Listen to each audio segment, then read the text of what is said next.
Monica Taylor's sleek black Mercedes S-Class glided smoothly into the parking lot of Taylor Luxury Motors, her pride and joy. It had been over 10 years since she had founded this dealership from the ground up, and the polished glass windows of the showroom still gleamed as brightly as the day it had opened. The afternoon sun bathed the lot in a warm glow, reflecting off the meticulously parked high-end vehicles that lined the space. Monica parked her car, took a deep breath, and grabbed her tablet from a passenger seat. Despite her status as the CEO of a thriving luxury car dealership, today was not about boardrooms or sales figures. It was about understanding her business through the eyes of an ordinary customer, a chance to see if the experience she had painstakingly built for her clientele was really up to the standard she expected. Dressed in a simple white blouse and jeans, with her natural curls bouncing as she moved, Monica didn't fit the image of a corporate mogul that most people might expect. She didn't care for the trappings of power or the suit and tie persona. She was the face of Taylor Luxury Motors, but she wanted to know if the company she had worked tirelessly to build was still living up to her standards. After a few weeks of travel, where she had been away from the dealership, Monica had decided that today would be her surprise visit. She approached the entrance, walking with the casual ease of someone who had spent countless hours here.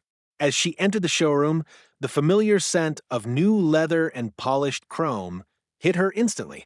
Rows of luxury cars gleamed under the soft ambient lighting, each one more impressive than the last. Yet something was missing, the one thing that had made Taylor Luxury Motors different from every other dealership in town. There was no greeting. No friendly smile from a salesperson ready to assist. Monica glanced around, noticing the bustle of activity, but no one seemed to pay her any attention. It was as though she didn't exist. Her eyes narrowed slightly as she continued toward the front desk, where a young receptionist sat, typing away at her computer. Monica cleared her throat softly, hoping to get the attention she had grown accustomed to receiving from her employees. When the receptionist finally looked up, her gaze lingered for a moment, but she didn't smile. She didn't offer a greeting. Instead, she looked Monica up and down, eyes lingering on her casual attire as if she were judging her for it. "Good afternoon," Monica began politely. "I'd like to have my car serviced." The receptionist's lips tightened into a thin line, her eyebrows rising slightly as if she was about to say something, but she held her tongue. Before she could speak, Mark, the service manager, appeared from the back office, his expression already tense, as though he had been expecting some sort of disruption. Mark had been with the company for 6 months. Monica had been hearing mixed reviews about him. His credentials were excellent, but there was something about him that didn't sit right with her staff. People spoke in hushed tones about his dismissive attitude and arrogance, though none had dared to bring it up directly to Monica. She had kept an eye on him from afar, giving him the benefit of the doubt, but now she was beginning to wonder if the whispers were true. "We're a premium dealership," Mark said, his voice colder than she had expected. He didn't even acknowledge her polite greeting. Instead, his eyes scanned her outfit, lingering on the jeans she wore, and then he spoke again with a smirk. "Our services aren't exactly cheap. Maybe you should try one of the smaller shops down the street." Monica's breath hitched for just a moment. She blinked once, holding her composure. She had heard this kind of comment before, and she was no stranger to prejudice in various forms, but in her own dealership, in her place of business, she couldn't believe it. "I'm aware of your rates," she said, her voice calm and steady. "My car was purchased here." Mark raised an eyebrow, clearly unconvinced. "Ma'am, I doubt that," he replied, his tone dripping with condescension. "Besides, we don't take walk-ins today. You'll need an appointment." Monica's eyes narrowed slightly, but she kept her voice level. She wasn't about to let him get away with this. Not only had he been dismissive, but his assumptions were based on nothing but her appearance, a judgment that had no place in a company she had spent a decade building. Around them, a couple of customers who had been perusing the vehicles stopped what they were doing and turned their heads toward the exchange. Monica could feel the weight of their gazes, the awkward silence settling over the showroom. She took a deep breath, knowing she needed to address this immediately. Without another word, she pulled out her phone and tapped a few quick commands. Moments later, the dealership's intercom system buzzed to life with a sharp crackle, drawing the attention of everyone in the room. "Attention all staff," Monica's voice rang out clearly, cutting through the silence. "Please gather in the showroom immediately. This is Monica Taylor, your CEO." There was a brief pause before the sounds of footsteps echoed through the showroom as employees began to gather in the central space, confusion and curiosity written across their faces. Mark's face drained of color as he looked up at Monica, realizing that this was not the surprise he had anticipated. He had assumed he could treat her as just another customer, dismissing her based on nothing more than a fleeting impression. Now the CEO was calling the shots, and he knew that he had crossed a line. The employees were slowly gathering around, whispering to each other, wondering what was going on.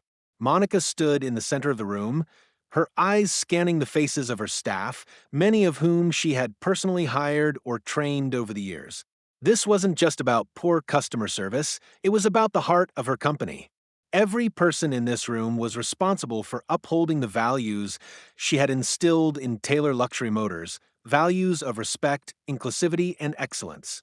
And Mark had just broken those values in the most public of ways. Monica glanced once more at Mark, her expression now hard and unwavering. This was the moment. She wasn't going to let this slide, not when it had the potential to undermine everything she had worked so hard to build. "Mark," she began, her voice quiet but filled with authority, "you have violated the core principles that this dealership stands for. Respect for every person, whether customer, colleague, or staff member, has always been at the heart of Taylor Luxury Motors. But you've shown none of that today." Mark's face reddened as he opened his mouth to protest, but Monica raised a hand, silencing him. "No excuses. Effective immediately, you are terminated." There was no further discussion. The employees stood frozen, their eyes wide, as Mark's stammering attempts to defend himself fell on deaf ears. Monica had already made up her mind. The tension in the air was palpable as security walked over and began escorting Mark out of the showroom. As they passed through the crowd of employees, the staff could only stare, some in disbelief, others in quiet approval. Monica knew this wasn't a decision she could make lightly, but it was necessary. She had to set an example, not just for Mark, but for everyone in the room. As the door closed behind Mark, the buzz of whispered conversations began to swell, but Monica didn't flinch. She took a deep breath and addressed the rest of her team. "This company was built on a foundation of inclusivity, excellence, and respect," she said, her voice steady. "We will not tolerate any behavior that undermines that foundation. From this moment on, all employees will undergo sensitivity training and customer service refresher courses. This isn't just about sales or profits, it's about the culture we create here." The room was silent for a moment before a few murmurs of agreement began to circulate. Monica felt a surge of pride. She was still in control, and the value she had set for her company would remain unchanged no matter the cost. She turned on her heel and walked toward the service desk, ready to finally get her car serviced. But this time, she was certain that the experience would be very different. The silence in the showroom was palpable as the staff gathered in a tight circle around Monica. A dozen pairs of eyes locked onto her, some filled with curiosity, others with confusion, but all were waiting for her to speak. Monica's heart beat steadily, her composure intact as she stood at the center of the room, her phone still in her hand. The once vibrant atmosphere of the showroom had dulled into something much more serious, as if the entire building had absorbed the tension from the events that had just unfolded. "Moments ago, I arrived here to have my car serviced, without announcing myself, as any customer might," Monica began, her voice unwavering. "Unfortunately, I was met with disrespect and assumptions based on nothing but appearance." Her words hung in the air, their weight sinking into the room. Monica wasn't angry, not outwardly. She was calm, controlled. But the message was clear. This wasn't just about poor customer service. It was about something far deeper, something that cut to the heart of what her business stood for. Taylor Luxury Motors wasn't just a luxury brand. It was a place where everyone, regardless of who they were or how they looked, deserved to be treated with respect. Monica had built her empire with that principle in mind, and she wouldn't allow anyone, especially a manager, to undermine it. She turned slowly to face Mark, who was standing a few paces away from her, his face ashen. His eyes darted nervously, but Monica stood firm, unblinking.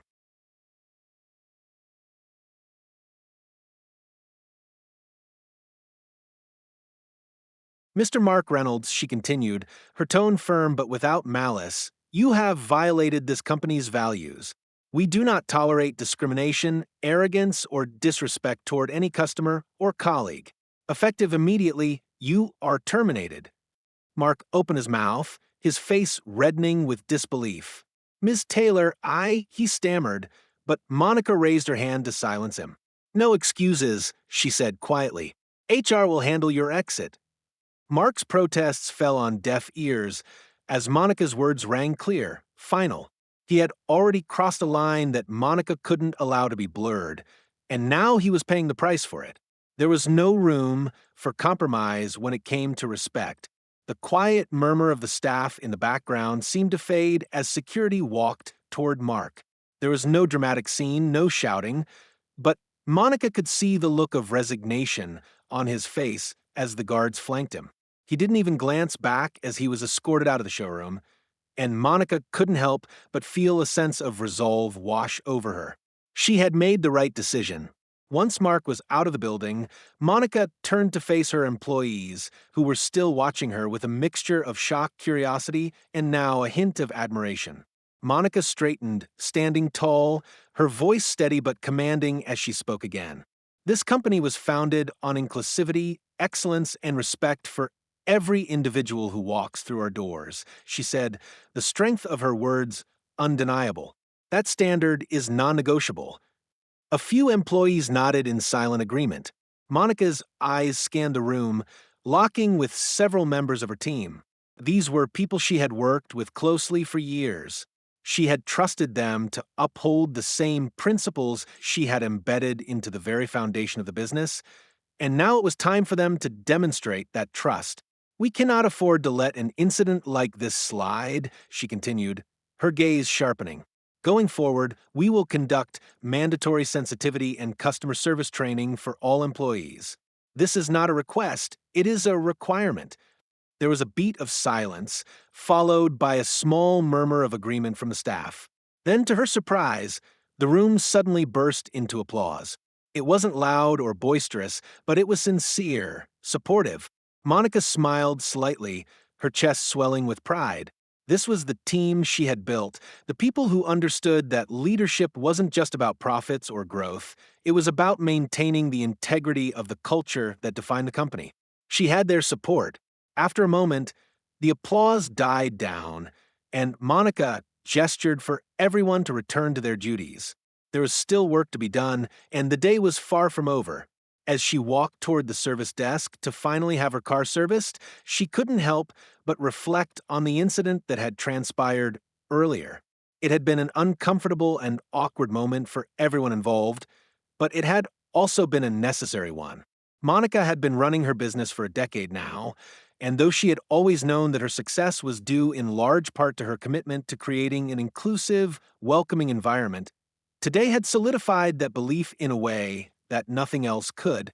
In the world of business, it was easy to get caught up in the daily grind, the meetings, the sales targets, the margins, but moments like this one reminded her of why she had started Taylor Luxury Motors in the first place, to create something better, something that didn't just sell luxury cars, but sold an experience that was defined by respect and excellence.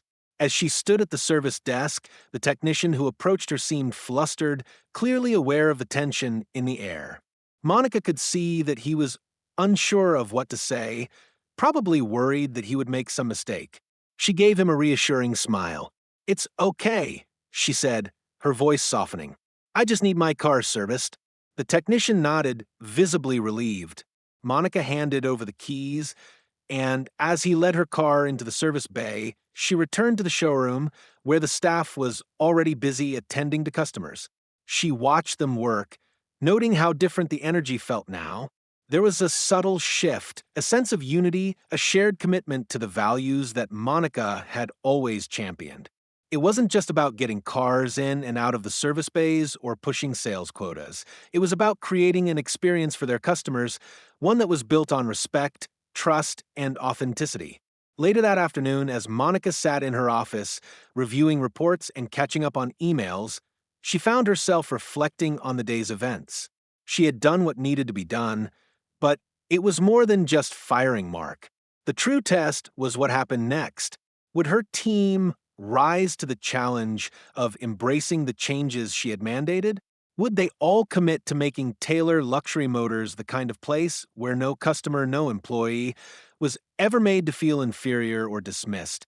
The incident with Mark had been painful, but in many ways, it had also been a gift. It had shown Monica where the cracks in her operation were, where complacency had begun to creep in. It had illuminated the need for stricter oversight, better training, and a stronger emphasis on customer experience. It was a reminder that leadership wasn't just about growth and profits, it was about protecting the culture that had made her business worth building. Monica leaned back in her chair, her eyes settling on the view outside her office window. The sun was beginning to set, casting long shadows over the dealership lot. It was a peaceful moment, one that gave her a sense of clarity. Despite the chaos of the day, she knew she was on the right path. Taylor Luxury Motors would only continue to grow if it stayed true to its core values. And if there was anything she had learned from today, it was that no one, not a manager, not a customer, not anyone, was exempt from the responsibility of upholding those values. And sometimes a surprise visit was exactly what was needed.